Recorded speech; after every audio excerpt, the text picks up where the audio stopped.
Assalamualaikum warahmatullahi wabarakatuh.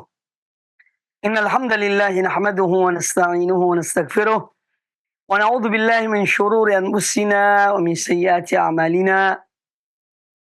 May yahdihillahu fala mudilla lahu wa man yudlil fala hadiyalah. Asyhadu an la ilaha illallah wahdahu la syarikalah wa asyhadu anna Muhammadan abduhu wa rasuluh. Ya ayyuhalladzina amanu taqullaha haqqa tuqatih wa la tamutunna illa wa antum muslimun. Ya ayyuhan nasu taqu rabbakumul ladzi khalaqakum min nafsin wahidah wa khalaqa minha zawjaha wa batha minhuma rijalan katsiran wa nisaa'a. Wattaqullaha alladzi tasaaluna bihi wal arham innallaha kana 'alaikum raqiba. يا أيها الذين آمنوا اتقوا الله وقولوا قولا سديدا يصلح لكم أعمالكم ويغفر لكم ذنوبكم ومن يطع الله ورسوله فقد فاز فوزا عظيما أما بعد. Kaum muslimin, kaum muslimat, para pemirsa, para pendengar radio, televisi, Roja, dimanapun Anda berada, semoga senantiasa dirahmati Allah Subhanahu wa Ta'ala. Alhamdulillah, pada kesempatan yang baik ini kita kembali bertemu dalam pembahasan hadis-hadis Nabi sallallahu alaihi wasallam dari kitab Riyadhus Shalihin min kalami Sayyidil Mursalin sallallahu alaihi wasallam. Dan pembahasan kita insyaallah pada kesempatan yang baik ini tentang bab yang baru, yaitu bab tahrimi sabbil muslimi bighairi haqqin. Bab tentang diharamkannya mengata-ngatai atau menuduh atau memfitnah seorang muslim tanpa hak. Dalil yang dibawakan oleh Imam An-Nawawi rahimahullah ta'ala, ya, diantaranya adalah firman Allah Azza wa Jalla dalam surat Al-Ahzab ayat yang ke-58. Allah Ta'ala berfirman, وَالَّذِينَ يُؤْذُونَ الْمُؤْمِنِينَ وَالْمُؤْمِنَاتِ بِغَيْرِ مَا اكْتَسَبُوا فَقَدِ احْتَمَلُوا بُهْتَانًا وَإِثْمًا مُبِينًا. Yang artinya, dan orang-orang yang mereka menyakiti orang-orang beriman, laki-laki dan wanita, tanpa ada kesalahan yang mereka perbuat, maka sungguh mereka telah memikul kebohongan dan dosa yang nyata. Ya, jadi orang-orang yang menyakiti seorang mukmin, laki-laki ataupun perempuan, ya, dan juga memfitnah sesuatu yang mereka tidak lakukan, ya, maka ini mereka telah memikul kebohongan dan dosa yang nyata. Kaum muslimin, kaum muslimat rahimani wa rahimakumullah, seorang mukmin, seorang muslim memiliki kehormatan. Ya. Orang beriman memiliki kehormatan. Ya. Al-muslimu 'alal muslimi haramun. Rasulullah SAW bersabda, Al-muslimu 'alal muslimi haram. Seorang mukmin atas mukmin yang lain, atau seorang muslim atas muslim yang lain haram. Apa yang haram? Damuhu wa maluhu wa 'irduhu. Jadi haram darahnya, haram hartanya, dan haram kehormatannya. Seorang mukmin memiliki kehormatan. Makanya dia harus dijaga kehormatannya. Jaga darahnya. Artinya tidak boleh membunuh seorang muslim. Tidak boleh membunuh. Hukum seorang muslim bunuh orang muslim yang lain haram. Ya, haram. Akan dituntut di akhirat kelak. Kalau tidak dijalankan qisas, ya, di bumi ini, maka akan dituntut di akhirat kelak. Itu darahnya, termasuk melukai. ya, melukai fisiknya, menyakiti fisiknya, ya. Ini semua hal-hal yang diharamkan berkaitan dengan darah. Kemudian yang kedua, seorang muslim haram atas muslim yang lainnya maluhu, hartanya. Ya, tidak boleh seorang muslim mengambil harta saudaranya tanpa hak. Haram mengambil harta saudaranya tanpa hak. Makanya dilarang mencuri. Ya, hutang harus dibayar. Karena kalau orang yang memberi hutang itu tidak memaafkan, maka di akhirat akan ditagih. Ya. Kemudian pula Allah mengharamkan riba. Karena riba itu mengambil harta orang lain. Jerih payahnya, keringatnya oleh seorang murabi. Barang pinjaman dikembalikan pada pemiliknya. Dan seterusnya. Intinya seorang muslim ya harus menghormati harta saudaranya. Ya, termasuk dalam hal berkaitan dengan warisan. Tidak boleh ada di antara saudara-saudara ahli waris yang menahan warisan itu. Lalu tidak diberikan kepada yang berhak untuk menerima warisan itu. Ketika orang tua meninggal, sedapat mungkin, secepat mungkin, bagikan warisan itu. Ya, sebelum terjadi pertikaian, sebelum berlarut-larut, ya, terkadang sampai kepada cucu. Sang anak tidak mau membagi harta warisan orang tuanya, kemudian meninggal, nanti turun kepada cucu. Akhirnya mereka, yaitu khilaf, bertikai, saling menuntut satu dengan yang lainnya atas harta yang tidak, warisan yang tidak dibagikan. Ini kaitan dengan harta. Ya. Maka jangan kita gampangkan masalah-masalah harta. Harta seorang muslim. Ya. Terkadang ada orang meminjam sesuatu. Ya. Kemudian tidak dikembalikan. Ya. Kemudian yang ketiga adalah kehormatan seorang muslim. Ya. Haram seorang merusak kehormatan saudaranya. Ya, apalagi dengan memfitnah. Ya, dengan menuduh sesuatu yang tidak ada pada orang itu. Ini haram hukumnya. Karena seorang muslim mempunyai kehormatan. Bagaimanapun yang mempunyai kehormatan. Tidak boleh dirusak kehormatannya. Dan menuduh. Dengan persaksian palsu. Ya, dan yang lainnya.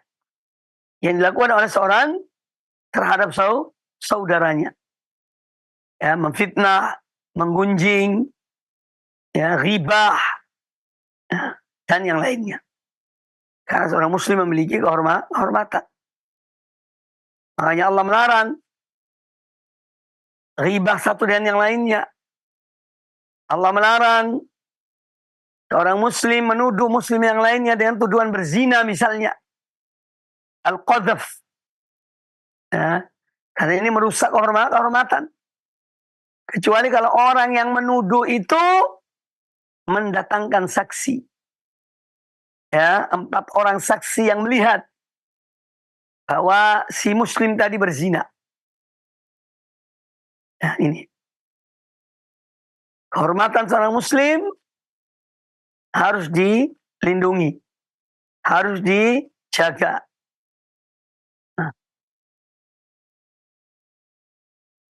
Kemudian para ulama menyebutkan pula berkaitan dengan ini dan ayat ini walladzina yu'dzunal mu'minin, dan orang-orang yang menyakiti orang-orang beriman, laki-laki dan wanita, ya, menisbahkan kesalahan suatu perbuatan yang mereka tidak pernah lakukan, maka dia telah berbuat dosa dan dia membawa dosa yang besar.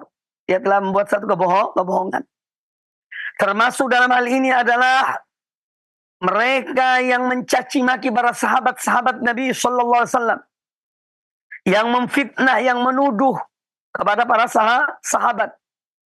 Padahal Allah mensucikan para sahabat dalam Al-Quranul Karim dari kalangan muhajirin dan kaum ansar. Ya, mereka memfitnah, mereka mengata-ngatai. Ya, ini termasuk orang-orang yang celaka di dunia maupun di akhirat. Ya, para sahabat adalah orang-orang mulia, orang-orang terhormat. Ya, sebetulnya ketika mereka mencela para sahabat, sama dengan mereka mencela Rasulullah SAW. Sama dengan mereka mencela Rasulullah SAW. Karena itu sahabat Rasulullah SAW. Apa mungkin Rasulullah Sallallahu Alaihi Wasallam ya, mencari sahabat yang seperti itu? Ya, tentu tidak. Allah menjaga Rasulullah SAW. Allah memelihara beliau. Istri-istrinya adalah orang-orang yang mulia. Ya. Maka apabila ada kalangan kaum muslimin atau ada orang-orang yang mencela para sahabat, maka pada hakikatnya ini mereka adalah orang-orang yang pertama kali mendapat ancaman dari ayat ini. Adapun hadis-hadis yang dibawakan oleh An-Nawawi rahimahullah ta'ala dalam bab ini, yang pertama hadis Abdullah bin Mas'ud. Qala An-Nawawi rahimahullah wa an Ibnu Mas'ud radhiyallahu anhu qala, dan dari Ibnu Mas'ud, itu Abdullah bin Mas'ud radhiyallahu an, beliau berkata, qala Rasulullah sallallahu alaihi wasallam, Rasulullah sallallahu alaihi wasallam bersabda, sibabul muslimi fusukun wa qitaluhu kufrun. Hadis muttafaqun alaih, dikeluarkan oleh Imam Bukhari dan Imam Muslim. Nah, Rasul alaihi salatu wassalam, beliau berkata, sibabul muslim, mengata-ngatai seorang muslim, menuduh seorang muslim, mencaci maki seorang muslim, ini adalah perbuatan fusuk, perbuatan kefasikan. Al-fisqu adalah al-khuruj an ta'atillah wal khuruj an ta'ati Rasulillah sallallahu alaihi wasallam. Itu kefasikan namanya. Seorang yang fasik, seorang yang keluar dari ketaatan pada Allah dan Rasulnya sallallahu alaihi wasallam. Dan kefasikan ini adalah kemaksiatan yang terberat. Ya, maksiat yang paling berat adalah kefasikan. Orang keluar dari ketaatan pada Allah Subhanahu wa taala. Keluar dari ketaatan pada Rasulullah sallallahu alaihi wasallam. Sedangkan sibab, ya, sabba subbu, ya, sibab ini artinya syatam, ngata-ngatai, ya. Yaitu mengucapkan kalimat yang mencela seseorang, ya, pencelaan yang jelas, nama sibab. Jadi kata Nabi alaihissalam, sibabul muslimi fusuk, ya, wa qatluhu wa qitaluhu kufrun, dan membunuhnya adalah sebuah kekufuran. Nah, di dalam hadis ini, ya, mengandung, ya, perintah, anjuran untuk mengagungkan, memuliakan hak seorang muslim. Dan seorang yang menuduh seorang muslim yang tanpa hak adalah orang fasik. Ya, dia seorang yang fasik. Ya.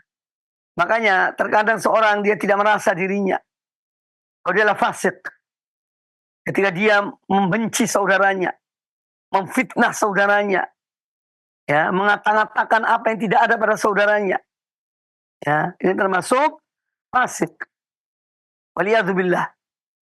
Kita bermohon perlindungan pada Allah Subhanahu wa taala. Karena seorang muslim memiliki kehormatan, memiliki kemuliaan. Kemudian kita melihat di sini, dalam hadis ini ada sebuah ucapan, wa qitaluhu kufrun.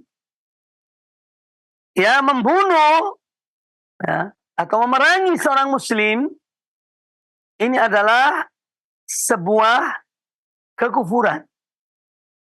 Para ulama menyebutkan penggunaan kata kufur di sini ya untuk membesarkan masalah ini. Karena masalah pembunuhan masalah besar. Ya. Tapi apakah seorang muslim bunuh saudaranya dikatakan kafir? Sebentar. Jangan tergesa-gesa. Ya. Ini dia telah berbuat satu dosa besar. Di antara dosa-dosa yang paling besar adalah menumpahkan darah seorang muslim. Tapi apakah dia kafir dengan perbuatannya? Ya, tentu jika ketika dia membunuh saudaranya, dia menghalalkan perbuatannya dengan keyakinannya dalam hatinya, kalau orang ini halal darahnya, maka berarti ini bisa sampai kepada kemurtadan.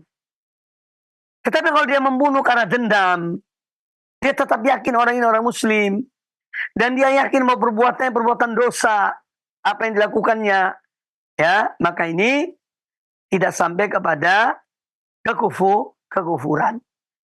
Ya, sampai pada kefasikan. Jadi ada kufrun duna kufrin.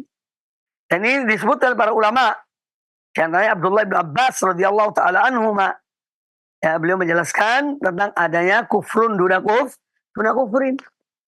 Makanya yang terjadi misalnya di kalangan kaum muslimin, ketika ada seorang muslim membunuh saudaranya, apakah ada fatwa dari ulama? Misalnya dari majelis ulama atau dewan ulama bahwa orang yang membunuh kafir keluar dari Islam? Jawabannya tidak. Tidak. Ya. Mereka mengecam perbuatan itu. Tapi tidak mengeluarkan orang itu dari, ini tidak mengeluarkan si pembunuh dari keislamannya. Tidak mengeluarkan dari keislamannya.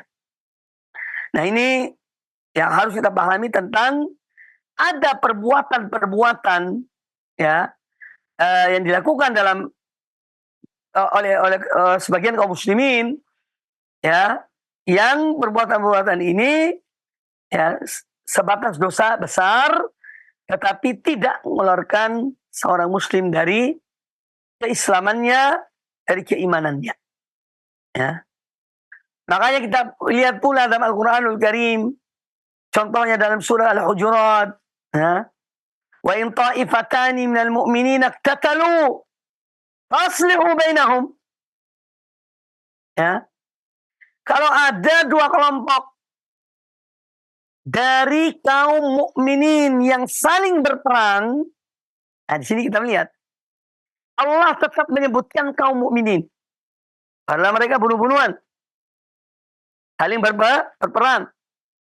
Dan pada umumnya dalam peperangan itu terjadi terbunuhnya, baik pihak yang memerangi ataupun yang diperangi. Ya. Tapi Allah tetap menyebut mereka sebagai orang-orang beriman. Jika ada dua kelompok dari orang-orang beriman saling memerangi, berperang, maka perbaiki mereka. Damaikan di antara mereka. Jadi Allah tidak mengeluarkan mereka dari keimanan mereka. Allah tetap menyebut mereka adalah orang yang beriman. Ya, jadi kita jangan mudah mengkafirkan. Ya, ini ajaran Khawarij. Ya. Orang muslim yang berbuat dosa besar, kafir, keluar dari Islam. Itu kata mereka. Ya. Jadi dikafirkan oleh mereka. Na'udzubillah. Adapun Ahlus Sunnah wal Jamaah tidak. Ya, dilihat. Orang berbuat dosa, entah itu membunuh, minum khamar, minum minuman keras, atau berzina, ya, itu tidak dengan serta merta dikafirkan. Ya, tapi dia adalah orang yang kurang imannya. Mu'minun naqisul iman. Itu menurut Ahlus Sunnah wal Jamaah. Tetapi kalau Khawarij, mereka mengeluarkan dari Islam. Pelaku-pelaku dosa-dosa besar tersebut kafir, keluar dari Islam. Ya. Adapun Mu'tazilah berbeda lagi. Ya, mereka mengatakan pelaku dosa besar itu tidak mukmin, tidak kafir. Tetapi manzilah beda manzilatain. Ini berada di tengah. Ya, dari dua manzilah. Ya, tidak kafir, tidak mukmin. Ngambang. Ya. Itu menurut Mu'tazilah. Nah, nanti di akhirat, orang yang melakukan demikian itu masuk neraka, kekal dalam neraka. Jadi hukum seorang pelaku dosa besar, ya, kalau hukum di akhirat bagi Khawarij dan Mu'tazilah sama, kekal dalam neraka selama-lamanya. Kalau di dunia berbeda mereka. Kalau Khawarij mengatakan pelaku dosa besar kafir, keluar dari Islam. Kalau Mu'tazilah mengatakan tidak kafir, tidak mukmin. Ini hukum di dunia. Kalau Ahlus Sunnah wal Jamaah, dan ini yang paling benar, mengatakan bahwa orang mukmin ini di dunia dia adalah mukmin naqisul iman. Seorang mukmin yang tidak sempurna imannya. Kurang imannya. Orang yang demikian. Nah, nanti di akhirat gimana? Di akhirat kembali kepada Allah Subhanahu wa taala. Kalau Allah menghendaki, Allah mengampuni pelaku dosa besar ini, langsung dimasukkan surga dengan ampunan Allah dan rahmat Allah. Tetapi kalau Allah menghendaki dia harus diazab, maka dia diazab. Ya, orang pelaku dosa besar tadi diazab, kemudian dikeluarkan dari api neraka, tidak kekal dalam neraka. Baik. Ma'asyiral muslimin rahimakumullah. Kemudian hadis ini juga terdapat bantahan kepada kelompok Murji'ah. Kelompok Murji'ah ini yang mengakhirkan amal dari iman. Jadi seakan-akan iman itu amal perbuatan, amal ibadah, amal perbuatan bukan bagian dari iman. Karena bagi mereka iman itu cukup dengan ucapan dan pembenaran dalam hati. Ya. Sehingga orang-orang yang misalnya dia telah mengucapkan 2 kalimat syahadat, dia membenarkan 2 kalimat syahadat dengan hatinya, ya, itu walaupun dia melakukan maksiat, apa saja maksiat yang dilakukan, dia tetap dikatakan mukminun kamilul iman. Orang mukmin yang sempurna imannya. Dan ini tidak benar. Ya. Ini pendapat Murji'ah. Ya, karena hadis ini mengatakan apa? Sibabul muslimi fusuk. Ini kaitan perbuatan, ucapan. Ya. Qitalu kufrun. Ya. Ini kaitan dengan ucapan dan perbuatan. Ya. Kalau Murji'ah tidak memasukkan amal dalam iman. Ya. Maka tidak ada kelompok yang seperti kelompok Ahlussunnah wal Jamaah yang mereka mengikuti Al-Quran dan Sunnah dengan pemahaman para sahabat, para tabi'in, dan orang-orang yang mengikuti mereka dengan baik, termasuk al-a'immatul arba'ah, a'immatul hadith, para ulama mazhab fikih yang 4, kemudian ulama-ulama ahlul hadith, semua mereka adalah Ahlussunnah wal Jamaah. Maka marilah kita mengikuti jalannya mereka. Ya, jangan sampai kita menyimpang dari jalan yang benar. Ya, melenceng dari jalan yang benar. Na'udzubillahi min dzalik.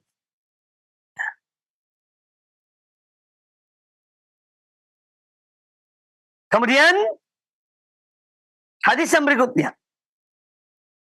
Wa an Abi Dzarr radhiyallahu anhu annahu qala, dan dari Abu Dzarr Al-Ghifari radhiyallahu anhu, beliau berkata, kata Abu Dzarr, annahu sami'a Rasulullah sallallahu alaihi wasallam yaqul, beliau mendengar Rasulullah sallallahu alaihi wasallam bersabda, la yarmi rajulun rajulan bil fisqi awil kufri illa irtadda alaih in lam yakun sahibuhu kadzalika. Hadis riwayat Imam Al-Bukhari. Yang artinya, tidaklah seorang menuduh seorang muslim atau saudaranya dengan tuduhan kefasikan dan kekufuran, melainkan apa yang dia tuduhkan itu ya akan kembali kepada dirinya. In lam yakun sahibu kadzalika. Kalau ternyata orang yang dituduhkan tadi dengan kefasikan dan kekufuran tidak seperti itu. Tidak seperti apa yang dia tuduhkan. Ya, maka dia akan tuduhan itu kembali kepada diri orang yang menuduh. Ya, maka hati-hati. Ya, apalagi para duat, jangan dengan mudah menuduh saudaranya. Dan tuduhan-tuduhan hanya karena hawa nafsu. Ya, untuk meledahkan nafsunya. Ya, menuduh seorang muslim begini dan begitu. Ya, tanpa ada bukti. Kalaupun ada bukti, apakah orang ini sudah dinasihati? Dan seterusnya. Ya, ini hati-hati. Kita di dalam menuntut ilmu, dalam mengambil ilmu, hati-hati jangan sampai mengambil ilmu dari para ruwaibidah. Ruwaibidah itu ya anak-anak kecil itu, yang baru mengenal dakwah, kemudian berkoar-koar, ya, berkoar-koar. Tak punya ilmu, koar-koar. Ya, ini hati-hati. Atau berbicara, kata Nabi SAW tentang ruwaibidah, ya, rajulun tafih, orang yang tak ada apa-apanya sama sekali. Tafih, tidak ada artinya. Tapi dia berbicara masalah-masalah besar tentang agama ini, tentang umat ini. Ya, itu ruwaibidah. Hati-hati. Kita mengambil ilmu dari orang berilmu. Dari para ulama. Dari para masyayikh. Alhamdulillah. Ya, kita mengenal mereka. Ya, kita mengetahui mereka. Kita pernah duduk di majelis mereka. Mengetahui akhlak mereka. Ilmu mereka. Adab-adab mereka. Ya, sehingga mantap dalam diri kita mengambil dari para ulama tersebut. Nah, ini ancaman. Hadis ini adalah ancaman bagi atau terhadap seorang yang dengan mudah dan gampang menuduh saudaranya. Ini orang fasik. Ini orang kafir. Ya, padahal orang ini orang muslim. Orang ini orang yang baik. Itu dengan tuduhan-tuduhan seperti ini. Seandainya apa yang dia tuduhkan pada saudaranya ini tidak benar, ya, maka tuduhannya itu akan kembali pada dirinya. Waliyadzubillah. Cepat atau lambat. Cepat atau lambat. Tuduhan-tuduhan itu akan kembali kepada orangnya. Ya, cepat atau lambat. Janganlah seorang ya tertipu, terperdaya dengan semacam keberanian. Ya, supaya dianggap berani, Masya Allah. Dianggap Masya Allah, orangnya tegas, orangnya keras, orangnya ilah. Muhammad bin Abdullah SAW diutus oleh Allah Ta'ala menyampaikan ilmu dan rifq, menyebarkan agama dan penuh kelembutan, ya, dan cara yang baik dan cara yang hikmah dan akhlak yang mulia, yaitu manusia termulia. Allah Ta'ala berfirman tentang beliau, walau kunta faddan ghalidhal qalbi lan faddu min hawlik. Seandainya engkau Muhammad, engkau menjadi orang yang keras, aku keras hatimu, maka mereka para sahabat akan meninggalkan engkau. Dan faddu min hawlik. Mereka akan tidak mau pada engkau. Ini Rasulullah Sallallahu Alaihi Wasallam. Nah terus kita ini siapa? Ya, kok menyuruh orang ikut kita? Ya, harus bersama aku. Kalau kamu tidak ikut aku, kamu bukan salafi. Naudzubillah. Ya, naudzubillah min dzalik. Hati-hati. Seorang muslim, seorang da'i ilallah, bagaimana dia mengambil hati umat ini. Dan penuh keikhlasan. Dia inginkan kebaikan untuk saudara-saudaranya. Dia menyampaikan ilmu kepada mereka. Ya, akidah, manhaj, akhlak. Mereka mau menerima, alhamdulillah. Mereka tidak mau menerima, itu urusan mereka. Ya, bukan urusan kita. Ya, bukan urusan kita. Dan demikian kita akan tetap lapang dada. Ya. Kita tetap lapang dada. Yang penting sudah kita sampaikan. Adapun memaksa orang, ya, dengan seakan-akan harus kamu ikut pada aku. Ini Allah kebatilan. Ya. Satu kebatilan. Yang diselubungi dengan manhaj. Selubungi dengan akidah. Ya. Kita diperintahkan untuk mengikuti akidah yang diajarkan Quran dan Sunnah. Manhaj yang diajarkan Quran dan Sunnah. Dan para sahabat-sahabat Nabi SAW. Ya, bukan mengikuti perorangan. Bukan mengikuti perorangan. Maka seorang harus siap. Ya, tatkala dia berdakwah, ada orang menolak, ada orang tidak mengikuti, ada orang yang tidak mau nurut, biarkan. Ya, urusan masing-masing. Jangan dipaksakan. Ya, jangan dipaksakan. Karena tugas, jangankan dai, tugas para rasul adalah menyampaikan. Wa ma 'ala rasuli illa al-balagh al-mubin. Tidak ada kewajiban bagi para rasul kecuali menyampaikan dengan jelas. Menyampaikan risalah Allah. Menyampaikan akidah. Menyampaikan bagaimana beribadah pada Allah. Dan seterusnya. Tidak lebih dari itu. Ya. Tidak lebih dari itu. Ma'asyiral muslimin rahimakumullah. Jadi ini mengapa saya berbicara masalah ini? Karena ya, kita melihat ada sekelompok orang dan mudah dan gampang dan seenaknya menuduh saudaranya begini dan begitu. Ya. Tanpa bukti, tanpa dinasihati, didatangi misalnya. Langsung nuduh. Ya. Langsung mengatakan orang ini keluar dari manhaj. Masya Allah. Seakan-akan yang punya manhaj dia. Ya. Padahal perbuatannya jauh dari manhaj. Makanya sini pentingnya takwa pada Allah. Takut kepada Allah harus tanamkan kepada umat. Kepada jamaah kita. Kepada murid-murid kita. Ya, bahwa apa yang kamu ucapkan. Ya, itu akan ditanya oleh Allah Subhanahu wa Ta'ala. Apa yang kamu sebarkan. Apa yang kamu share di masyarakat. Apa yang kamu tulis di Facebook. Ya, dan seterusnya. Itu akan ditanya oleh Allah Subhanahu wa Ta'ala. Bukan untuk memuaskan diri. Ya. Bukan untuk memuaskan hawa nafsu, tidak. Semua ucapan, semua tuduhan, semua apa yang disebarkan ya, via medsos tentang kehormatan seorang muslim, Anda akan bertanggung jawab di hadapan Allah Subhanahu wa Ta'ala. Kalau yang Anda tuduhkan tidak ada pada orang itu. Ya. Ini poin pertama. Poin kedua, ya, kita ini tidak boleh menganggap orang itu tidak berubah. Ya. Mungkin suatu saat orang itu salah. Mungkin suatu saat orang itu keliru. Entah dalam ucapannya, dalam prinsipnya, salah. menyimpang dari manhaj. Ya. Tapi kita tidak boleh. Kemudian orang ini, oh sudah berarti dia sampai akhir hidupnya seperti itu. Wallahi, yang mengetahui hati manusia Allah Ta'ala. Yang merubah hati manusia Allah Ta'ala. Yang membolak-balik hati manusia Allah Ta'ala. Ya.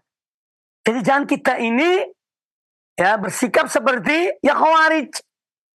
Ya. Kalau sudah memvonis orang, sudah selesai. Orang ini tidak bakal kembali. Seakan-akan tidak ada taubat pada Allah Ta'ala. Ya. Dia menyimpang. Dia ini dan itu. Wallahi, kita bergembira. Kalau seorang menyimpang, entah dari maksiat, atau dia menyimpang dalam manhaj, atau menyimpang dalam akidah, kemudian dia kembali kepada kebenaran.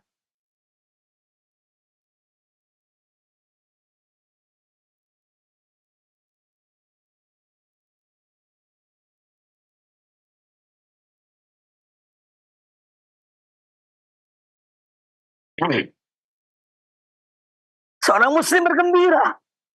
Dia senang saudara yang bertobat. Kembali kepada jalan kebenaran. Dia menyambut gembira mereka. Ya. Itu sifat seorang mukmin. Ya. Jadi demikian. Akhlak seorang mukmin. Kita tidak boleh senang dengan penyimpangan saudara kita. Hendaknya kita bergembira ketika dia kembali. Kalau kita bisa nasihat, kita nasihati. Kalau tidak, ya biarkan. Kita tidak tahu suatu saat orang ini bertobat. Karena hati manusia berada di tangan Allah Azza wa Jal. Allah membolak-balik hati manusia sesuai dengan kehendak Allah. Sesuai dengan kehendak Allah. Dan petunjuk itu berada di tangan Allah. Allah yang menentukan, bukan kita yang menentukan. Ya. Bukan kita yang menentukan. Allah yang menentukan. Maka wallahi ya kita bergembira, kita senang, kita sambut ya. Dan lapang dada dan hati bergembira tatkala seorang saudara kita misalnya dia dari menyimpang kemudian dia kembali kepada jalan yang benar. Ya. Apalagi dia sungguh-sungguh ya, dia menampakkan bukan riaan, ya bukan riaan, tapi sungguh-sungguh dia kembali kepada al-haq, kepada kebenaran, kepada kebaikan. Ini satu hal yang menggembirakan seorang mukmin. Ya, dan sifat ini seyogianya ada dalam diri kita, ya, ada dalam diri kita. Kita tanamkan, ya, kita tanamkan sifat itu dalam diri kita. Apalagi sebagai dai, sebagai mubaligh, ya, sebagai contoh qudwah di tengah-tengah umat, tengah masyarakat, hendaknya bergembira ketika seorang mukmin, ya, orang muslim dari penyimpangan dia kembali kepada kebenaran.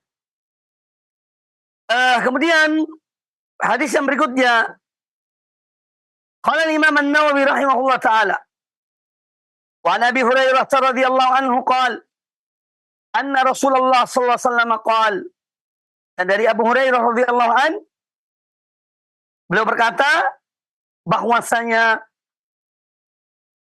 Rasulullah SAW bersabda, al-mutasabbani ma qala fa'ala al-badi'i minhuma hatta ya'tadiya al-mazlum. Arti dari hadis ini, saya lihat keterangan para ulama dalam pembahasan hadis ini, ya, disebutkan sini al-mutasabbani artinya al-mutasyatiman, dua orang yang saling ngata-ngatai, ya, saling menuduh, saling memaki-maki antara dua orang itu. Ya. Dua orang ini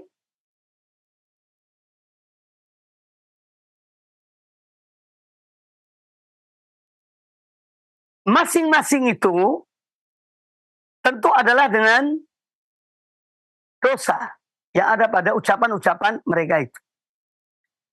Tapi yang paling pertama, itu yang paling berbahaya, yang mengawali, yang memulai, ini yang adalah yang dosa yang zalim.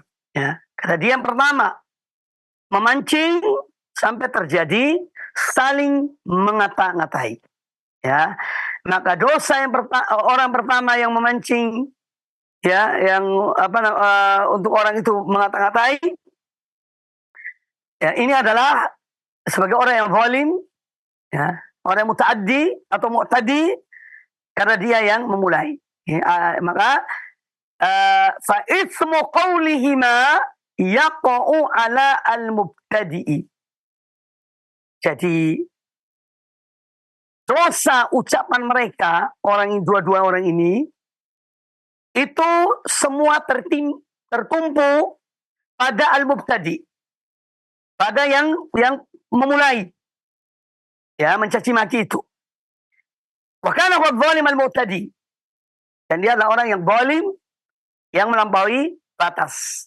Li'annahu kana sababan litilkal mukhassamah, karena dia menjadi sebab sehingga terjadinya saling mengata-ngatai tadi. Dia permulaannya. Maka dosa tertimpa pada pemula ini. Wa asbahal akharu mazluman. Ya. Dan orang yang kedua yang dikata-katai itu orang yang terzalimi. Dia yang terzalimi. Apa boleh dia membalas? Jawabannya boleh. Apa yang dituduhkan, apa yang dikata-katai boleh, tapi tidak boleh melampaui batas. Ya. Tetapi tidak boleh melampaui batas. Wa in radda as-sabba bil mithil. Kalaupun dia menolak omongan itu, ya, tuduhan itu, cacian itu, dia dengan kalimat yang serupa. Tidak boleh lebih dari yang dikatakan oleh yang pertama. Ya, karena Allah mengizinkan. Dan Allah berfirman dalam Al-Qur'anul Karim, surah An-Nahl ayat 126, ya, fa in aqabtum faqibu bimithli ma uqibtum bihi. Kalaupun kalian memberi sanksi, ya, maka berilah sanksi seperti apa yang kalian diperbuat, ya. Tapi kalau orang yang kedua itu bersabar, ya, kalau dia bersabar, dia tidak membalas, maka itu tentu yang lebih baik. Kata An-Nabi Al-Quranul Karim mengatakan, ya, Allah Ta'ala, wala in sabartum lahuwa khairul lis-sabirin. Tapi kalau kamu sabar, dari cacian itu, dari makian itu kamu sabar, itu lebih baik bagi kamu. Lebih baik bagi orang-orang yang sabar. Ya, ini ayat yang sama. Ya, wa in aqabtum fa'aqibu bimithli ma uqibtum bihi. Ya. Wala in sabartum, dan apabila kalian bersabar, lahu khairun lis-sabirin. Maka itu lebih baik bagi orang yang sabar. Hai. Kata para ulama, inna sabra afdalu min mu'aqabah. Jadi sabar bertahan, ya, ini lebih afdal, ya, dari membalas. Ya, dari membalas yang serupa. Seorang dia bersabar, menahan dirinya, itu lebih baik, lebih afdal daripada membalas. Fa in ittasa li nafsihi min al-badi fa huwa haqqun lahu. Tapi kalau orang kedua yang dicaci maki, yang dikata-katain, yang dicela, dia ingin membalas, ya, kepada orang yang melakukan hal itu kepada dirinya, maka itu adalah hak dia. Ya. Jadi sabar lebih utama, lebih afdal. Tapi kalaupun dia membalas, itu haknya dia untuk membalasnya. Namun, malam ya'tadi al-mazlum. Tapi orang yang terzalimi tadi itu, ketika membalas pada orang yang zalim tadi, tidak boleh berlebihan. Ya. Tidak boleh berlebihan. Fa in jawazal hadda, tapi kalau dia melampaui batas terhadap orang yang pertama mengata-ngatai dia, berarti dia telah, ya, berbuat kezaliman. Karena dia berjalan lebih dari apa yang dikatakan padanya. Nah, jadi ini inti makna dari hadis ini. Ya, jadi bahwa al-mustabbani maqala alal badi'i minhuma. Orang-orang yang saling, ya, mencaci maki, mengata-ngatai, mencela satu sama lainnya, Ini mereka apa yang mereka ucapkan? Tapi yang pertama dosa adalah yang memancing. Ya, dosa itu kembali pada yang pertama yang memancing. Karena dia yang mengucapkan kalimat itu sehingga yang terzalimi membalas. Hatta ya'tadiya al-mazlum. Tapi kalau orang terzalimi berlebihan, dia mengucapkan pada orang yang mengata-katainya lebih dari apa yang dikatakan pada dia, berarti yang terzalimi tadi dosa. Dia melampaui batas. Ya. Jadi ini pun diantara adab-adab yang diajarkan oleh Islam. Yang diambil dari hadis ini, bahwa mengata-ngatai, mencela, menjatuhkan kehormatan seorang muslim, hukumnya adalah haram. Ya, sibabul muslimi haram. Kemudian yang kedua, pelajaran yang diambil dari hadis ini, bahwa seorang boleh membela dirinya. Ketika dia dizalimi, dia boleh membela dirinya. Ya. Tapi sesuai dengan, kalau itu berupa ucapan, sebatas ucapan yang diarahkan kepada yang terzalimi. Dia boleh membalas yang serupa. Tidak boleh berlebihan. Ini sudah disebutkan tadi. Kalau dia berlebihan bagaimana? Ya dia dapat dosa. Karena dia melampaui batas. Kemudian, kalau seorang yang terzalimi, dia melakukan yang lebih dari orang yang menzalimi dia pertama kali, maka dia mendapat dosa. Kemudian hadis ini juga menjelaskan kepada kita bahwa bersabar ya dalam menghadapi orang seperti ini yang memancing kita untuk mencela dia karena dia mencela kita. Bersabar dan memaafkan ini tentu lebih utama, ya. Walaupun ini tidak mudah. Ya, orang yang bisa lakukan ini orang betul-betul jiwa besar, imannya kuat pada Allah Ta'ala, ya, dan keyakinannya tinggi tentang balasan di hari kiamat. Ya. Kemudian dari sini juga menjelaskan kepada kita bahwa pelaku pertama sebuah penganiayaan atau kezaliman, dia yang menanggung dosa. Kalau sampai orang yang berikutnya ini membalas kezaliman dia yang serupa dengan kezalimannya, ya, maka yang semua dosa kembali kepada yang pemula, ya, bukan pada yang kedua, tapi yang memulai. Kemudian juga dari Abu Hurairah radhiyallahu ta'ala anhu, beliau berkata, Utiyan Nabi sallallahu alaihi wasallam bi rajulin qad syariba. Pernah seorang yang minum minuman keras itu dibawa menghadap Rasulullah sallallahu alaihi wasallam. Qal,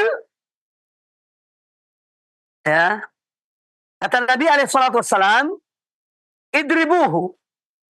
Yani cambuklah dia. Karena dia minum minuman keras, dicambuk. Qala Abu Hurairah, kata Abu Hurairah radhiyallahu an, faminna ad-daribu biyadihi. Maka di antara kami para sahabat, ya, yang ada di situ, ada di antara kami memukul orang ini dengan tangannya. Ya, wad-daribu bina'lihi. Ada di antara kami yang memukul orang ini dengan sandalnya. Wad-daribu bithawbihi. Ada di antara mereka para sahabat yang memukul orang ini dengan bajunya.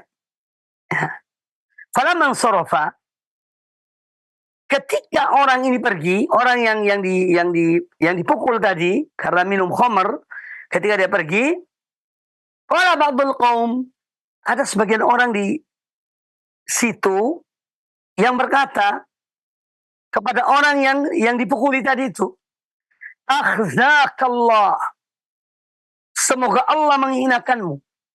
Ya, akhzakallah.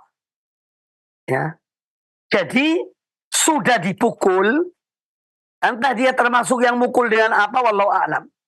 Apa dengan tangannya, atau dengan sendalnya, atau dengan bajunya. Ya, orang itu pergi, dia bilang, akhzakallah, semoga Allah menghinakanmu.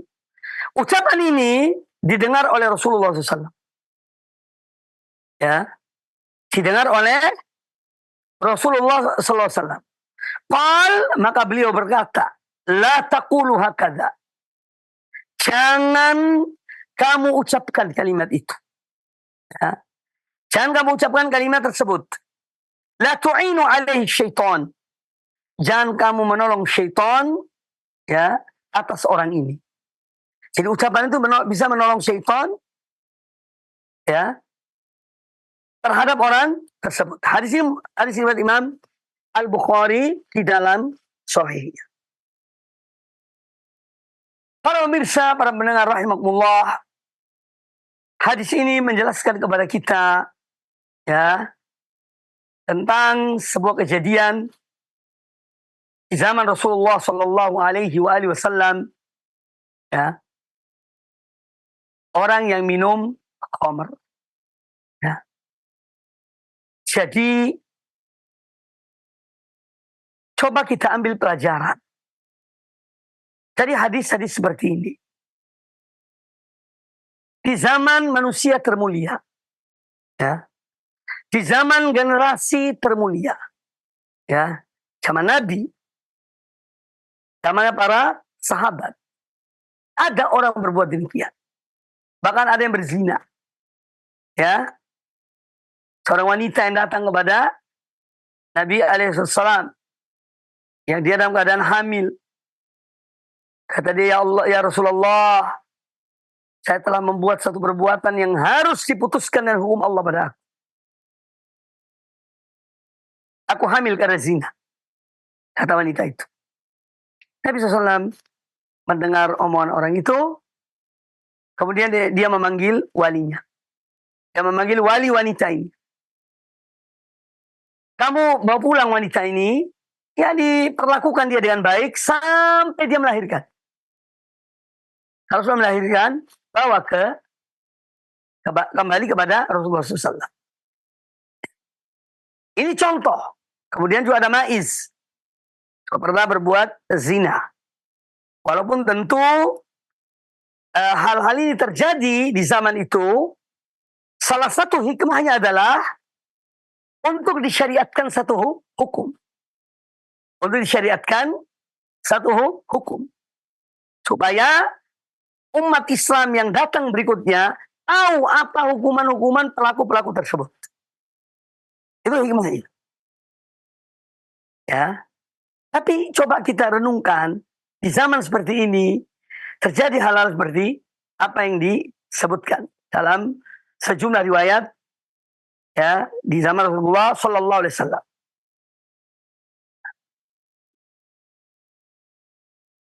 Orang ini minum khamr, minum minuman keras, ya, akhirnya dibawa oleh para sahabat, dibawa orang itu kepada Rasulullah Sallallahu Alaihi Wasallam. Ya, kemudian Rasulullah menyuruh agar orang itu dipukuli. Ya, idribuhu. Pukullah dia. Ya, bukan cambuk ya. Kalau cambuk itu pakai fajlidu. Tapi ini idribuh. Ya, pukullah dia orang ini. Kemudian yang ada di situ dari para sahabat memukul. Ada yang memukul dengan tangannya. Ada yang memukul dengan sendalnya. Ada yang memukul dengan bajunya.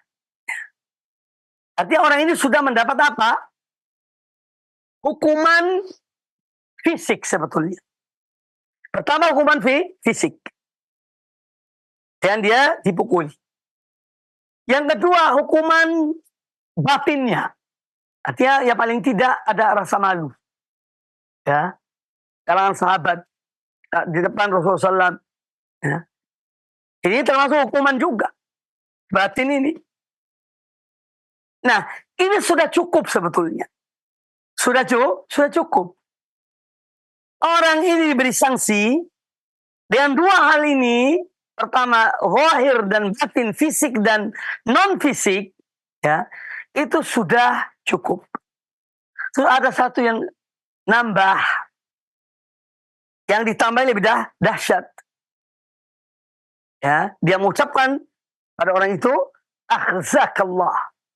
Semoga Allah menghinakanmu. Ini kalimat berat. Ya. Ini sanksi tambahan. Padahal sudah diberikan sanksi secara fisik, ya lahir atau batin, ditambah lagi dengan yang ketiga ini. Ya. Doa yang jelek untuk orang ini. Semoga Allah menghinakanmu. Ya. Maka mendengar ucapan ini, Rasul SAW langsung menegur pada orang yang mengucapkan kalimat itu. La taqulu hakadha. Jangan kamu ucapkan kalimat itu. La tu'inu alaihi syaitan. Jangan kamu memancing syaitan untuk menolong orang ini, yang mencelakakan orang ini. Karena apa? Bisa jadi syaitan datang pada orang ini. Kamu itu sudah terhina. Ya. Sudah terhina.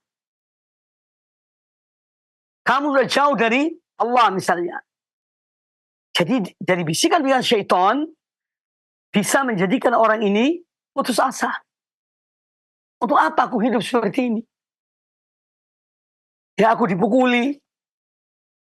Aku malu depan Rasulullah SAW. Kemudian aku didoakan jelek. Aku didoakan jelek. Nah, bisa jadi, naudzubillah, ini orang ini bisa jadi murtad. Kalau itu lebih baik aku keluar dari Islam.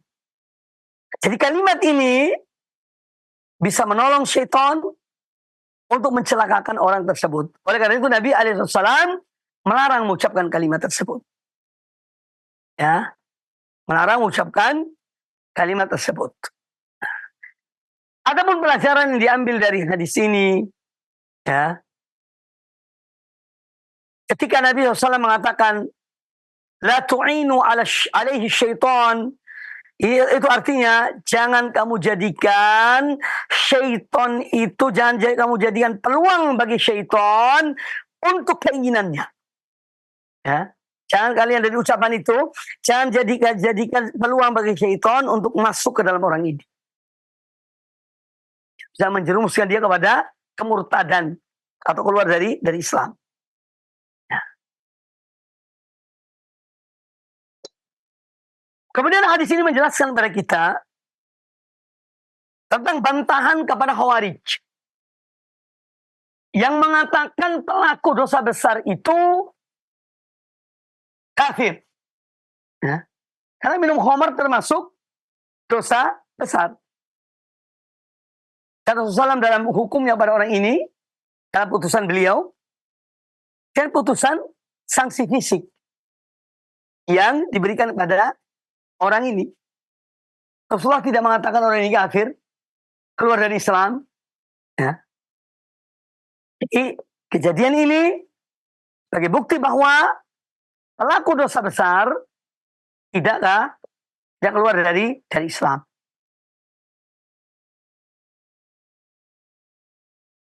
Kemudian, kalaupun misalnya seorang yang minum, seorang yang berzina, ketika Nabi SAW mengatakan bahwa dia tidak beriman, itu bukan menafikan keimanannya secara menyeluruh, tapi sebagian dari imannya. Ya, sebagian dari imannya. Ya, akan berkurang imannya itu. Kemudian hadis ini menjelaskan pula kepada kita bolehnya menegakkan hukuman had bagi peminum minuman keras dengan cara dipukul. Dengan cara dipukul. Ya, tidak mesti dengan dicambuk. Kemudian boleh memukul dengan tangan, dengan sendal, dan dengan ujung baju atau pakaian. Ya. Kemudian yang berikutnya bahwa syaitan itu menghendaki kehinaan bagi seorang beriman. Dia tidak pernah menginginkan orang beriman itu mulia. Maka dia selalu berbuat sesuatu agar orang ini terhina. Ya. Oleh karena itu Nabi SAW mengatakan jangan kamu nolong syaitan terhadap saudaramu ini, terhadap orang ini. Ya. Nah, ini pun memberikan pelajaran bagi kita untuk lebih hati-hati. Ya, lisan ini dijaga. Jangan mudah-mudah mengatakan ahzakallah. Ya. Kami pernah dengar itu. Ucapan sebagian orang kata punya ilmu. Ya. Dia mengatakan pada saudaranya ahzakallah. Itu ini siapa? Ya. Kamu ini siapa? Ngomong pada saudaramu ahzakallah. Rasulullah SAW melarang. Ya. Di mana akidah kita? Jadi jangan mudah mengucapkan kalimat-kalimat yang bersifat menolong syaitan ya untuk menghinakan seorang mukmin. Dan lebih hati-hati. Baik kaum muslimin, kaum muslimat rahimahullah. Insyaallah pertemuan akan datang kita lanjutkan, masih ada satu hadis sebetulnya. Baik kaum muslimin, kaum muslimat rahimahullah, para pemirsa, para pendengar radio dan televisi Roja dimanapun Anda berada. Semoga apa yang kita pelajari ya, pada kesempatan yang baik ini bermanfaat bagi kita. Hidup ini adalah ujian. Kita diuji oleh Allah Subhanahu wa taala. Dan yang nama ujian kita bersabar. Ya, nama ujian kita berupaya untuk bersabar. Ya, karena itu ujian dari Allah Subhanahu wa taala. Orang yang diuji akan diberikan pahala oleh Allah kalau dia bersabar. Akan diangkat derajatnya karena kesabarannya. Ya, ini yang pertama. Yang kedua, semoga ilmu yang kita pelajari ya bisa menambah pengetahuan kita, menambah ilmu kita, dan kita berupaya untuk menerapkannya. Ya. Ini kaitan dengan kehidupan, interaksi kehidupan kita sehari-hari. Kadang-kadang dikata-katai, kadang-kadang dicaci, kadang-kadang dimaki, dan seterusnya. Ya sudah ada petunjuknya yang kita pelajari tadi. Ini sudah ada ilmunya. Tinggal diamalkan saja. Semoga bermanfaat. Aku qouli hadza wa jazakumullah khairan. Ya, insyaallah kita ketemu pada pertemuan akan datang. Subhanakallah bihamdika. Asyhadu an la ilaha illa anta astaghfiruka wa atubu ilaik. Wa sallallahu wa sallam wa baraka ala nabiyyina wa ala alihi sahbihi ajma'in. Wa jazakumullah khairan. Lebih kurangnya saya mohon maaf. Assalamualaikum warahmatullahi wabarakatuh.